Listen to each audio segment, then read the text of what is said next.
Committee of Conventions, Tourism, and Public Entertainment Facilities will now come to order. Today is Tuesday, August 21st, and I detect a quorum. The first item on the agenda is Bill 2018-1205 by Councilman Glover, which prohibits the budget and finance prohibits the metro government from approving or otherwise entering into the sale, lease, transfer, or conveyance of property adjacent to the proposed Major League Soccer Stadium to any third party for purposes of private development. The sponsor is here. Councilman Glover, would you like to share? You know, I don't really think there's much more I can add based upon conversation we've had in budget finance and in the last meeting. The only thing I'm going to say is simply this. The only thing I'm going to ask us all as council members to remember, we did not... If I can point of order, this was not entered into, there was no motion to accept this. Oh, I'm sorry. Move forward. I'm sorry. Let's go back. Is there a motion? So moved. Second? Second. It's been properly moved and seconded. The sponsor is here. Councilman Glover. I'll make this very brief. I think that we have our priorities out of whack in the city. If we can give away, and I know they say we're not giving it away, the numbers they don't work on this. And so anyway, we'll all vote the way we're going to vote, and then we'll live with the way we vote. And then we'll go from there. And I'm pretty much so wrapped up on that conversation. Thank you. So, all in favor? Raise your hand.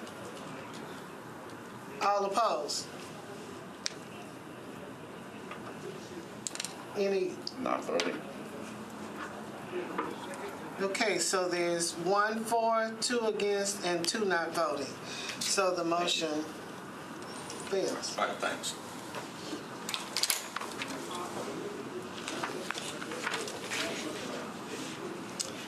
We have Bill 2018-1289. This is sponsored by Councilman Sledge and Vercher. It approves the demolition of certain buildings and structures necessary for the construction of a new Major League Soccer Stadium at the Fairgrounds, Nashville, and amending Title V of the Metro Code to impose a privilege tax on the sale of tickets to events at the new Major League Soccer Stadium. Councilman Sledge. I'm sorry. Is there a move? Is there a motion? Second. Discussion. I think this just got deferred one meeting in Codes Fair and Farmers Market, did it not? No. What was that? This one passed with a re-referral, 5-4-0 against. Oh, okay. This is 1289, correct? 1289. Yeah. This was 5-4-0 against. Yeah, never mind. I'm on the wrong one. Okay, Councilman Sledge. I'll try to do the minute explanation. I think 1289 breaks into 2 pieces: ticket tax and the demo. Both require 27 votes. State charter. Ticket tax is a percentage of the total ticket cost that goes toward the maintenance. It is not used for any other purpose. It's not used for any other revenue purpose. The demo piece encompasses everything we are talking about, really, including new construction on flea market and expo buildings, where the 10-acre development goes, really the whole kit and caboodle. What I'm committing to every committee is that I'm asking that if you would consider passing this on second, and then I'm re-referring to all committees, including this one, on third. Thank you for your indulgence. Move to approve and refer to this committee.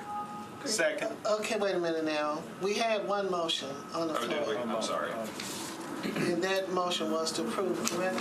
Yeah, and what we said in codes was, at the sponsor's insistence, he is going to re-refer this, so we don't need to add that to anything. Okay. Then I'll second. Okay, so all in favor? Aye. Any opposed? Mark me as a no vote, sorry.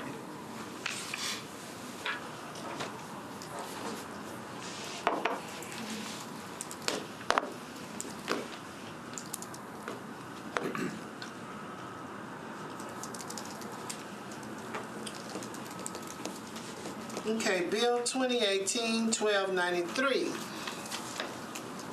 The sponsor, Council Lady Gilmore, amends Title V of the Metro Code to impose a privilege tax on the sale of tickets to events at the new Major League Soccer Stadium. She's not here, but I do have a letter asking for approval. Is there a motion? Motion. Second? Second. It's been properly moved and seconded. Any discussion? This was in planning and budget and finance yesterday. It was deferred one meeting. And in codes, it was deferred one meeting. Okay. So I would, as following along with all the other committees on this one, That's what I was thinking. make a motion to defer it one meeting. One second. All in favor? Aye. Aye. Any opposed?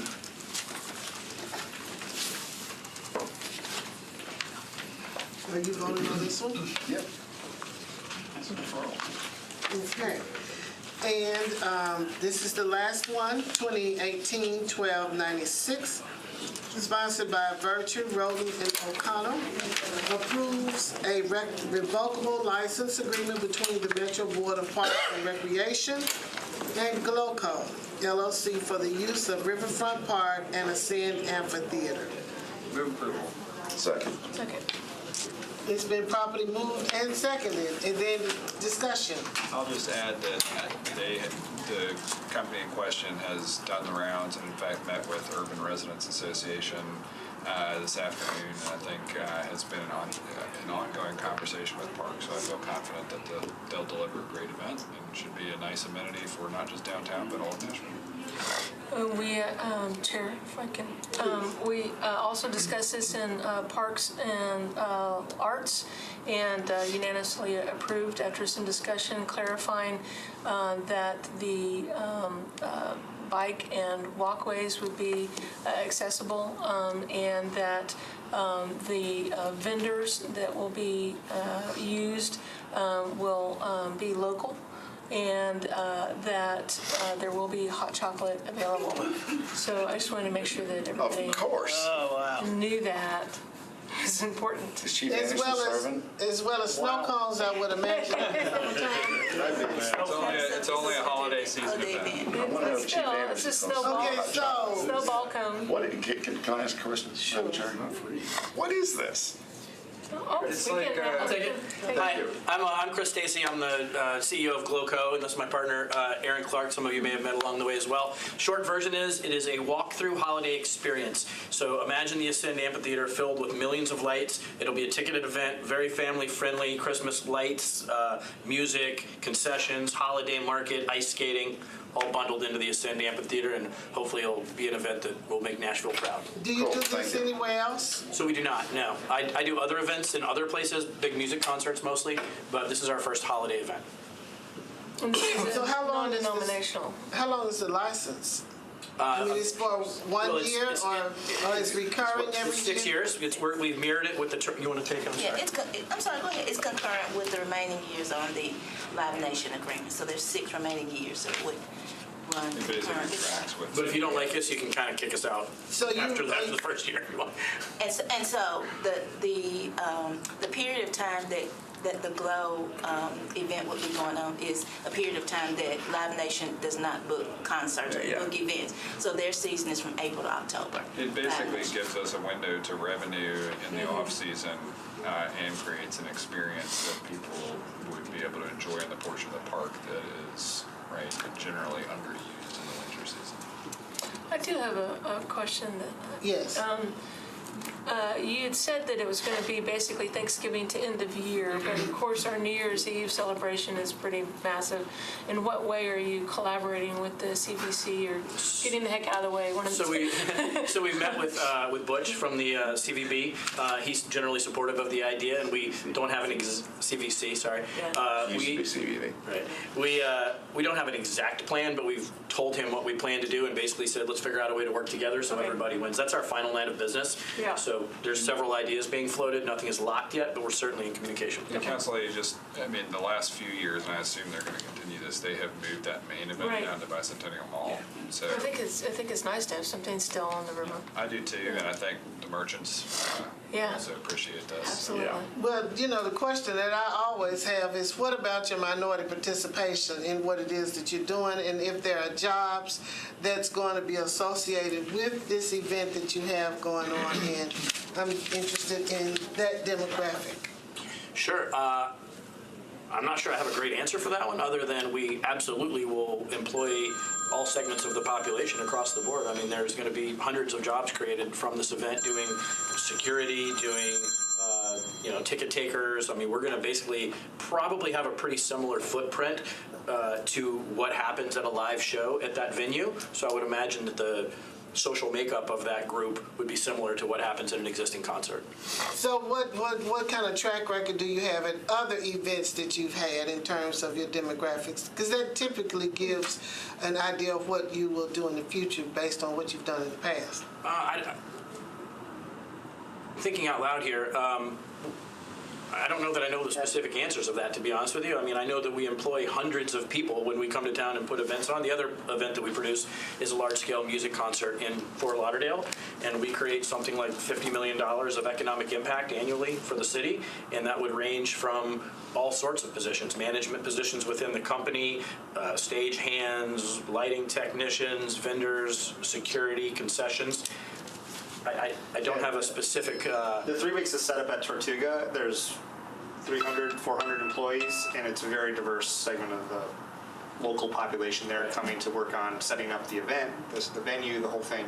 And here will be 3 weeks of setup, and then 36 nightly shows, and from security to custodial to concessions to just staff at our event. It'll be probably a good breadth of the employable population in this area on those types of jobs. Well, I'd like to know specifically, if possible, can you all get that information to us? I'm not sure exactly what you're asking for. And if I may, you and I are both in this business. To kind of satisfy the questions that you're asking, knowing full well that you probably can't, because when you hire security, you don't hire every single person working on your security crew. You hire a security company who brings all your security in. When you hire custodial, you do the same thing. Right, but do the people that you hire people of color and women and the diverse group of people that we want to support? And I'm going to say, just from personal experience, having produced in 68 countries on 5 continents, the answer to that question is by and large, absolutely yes. Mm-hmm. And usually it's about 50-50. Sure. For whom? Because that's not true with Live Nation. Well, I can't speak for Live Nation. Well, I mean, but you're saying... I'm sorry to interrupt. Mm-hmm. Please finish if you... if I can help. I think that the councilwoman is passionate and correct in wanting all of us to be mindful of employment practices. 100%.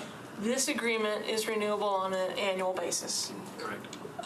Next year, it would behoove you to have statistics available. Okay. It's not something that we can require. It's not something that you may even be able to do, but some effort towards that could be helpful. Is that You could fair ask enough? Crew 1 for a demographic breakdown of the people they've supplied you. Sure. Once we've done it, we will have records, and I will make a pledge to this committee from day one. We will absolutely strive to have as much diversity as... Gloco, you are, how long have you, is this your first event? This is our first holiday event, correct? No, but other events that you've had? Yeah, so the parent company to Gloco is called Rock the Ocean Productions. We have 7 years of experience in the large-scale music festival industry, winning the award for the Academy of Country Music Concert of the Year, Music Festival of the Year, 2 years ago. So we produce large-scale events. We have solid experience in the area, but this is our first holiday. Well, I would really like it if your parent company could help you all provide some information just to give us an idea of what you've done previously, because what you've done in the past or what they've done will provide us with a track record of what they may likely do in the future. That's not too much to ask. I'm just not quite sure, given the dozens and hundreds of vendors that we employ, if I could get you anything that would be that would provide the information that you're looking for. If it would be okay with you, what I would suggest is I hear what you're saying loud and clear, and we'll make every effort. How many people are on your staff, on the administrative staff? Me and Aaron right now. Okay, so that means that you don't have any diversity. That's correct. You don't know that. There's self-identification. No, he's just saying these but we two. can't. There's all kinds of diversity, Council Lady, and we can talk about that ad nauseum, and I would love to talk about that.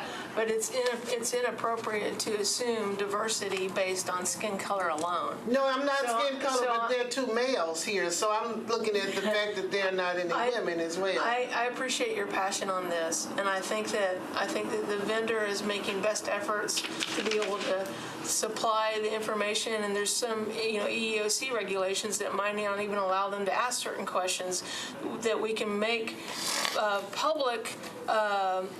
We as employers ourselves can ask some questions because we're the employer. We can't enforce somebody else to do this other than out of goodwill. So with that, I respectfully ask you to help me request them out of goodwill to provide as much information as possible and leave it at that. Well, that's what I thought I was doing. Okay. But what he was suggesting is what he wanted to do for next year after the event. And I was just simply asking if there was something that could be given for this year, respectfully.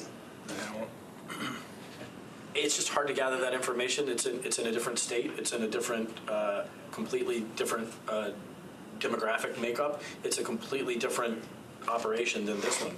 I completely respect what you're suggesting and encouraging us to do. I will take that into 100% consideration, and hopefully when we come back here in a year, we can show you some real numbers from this event. You go, wow, these guys did a great job. Thank you. Yes, ma'am. All in favor? Yes, you want to say something? I was going to call the question. Call the question. Okay. Yeah. All in favor? Aye. Any opposed?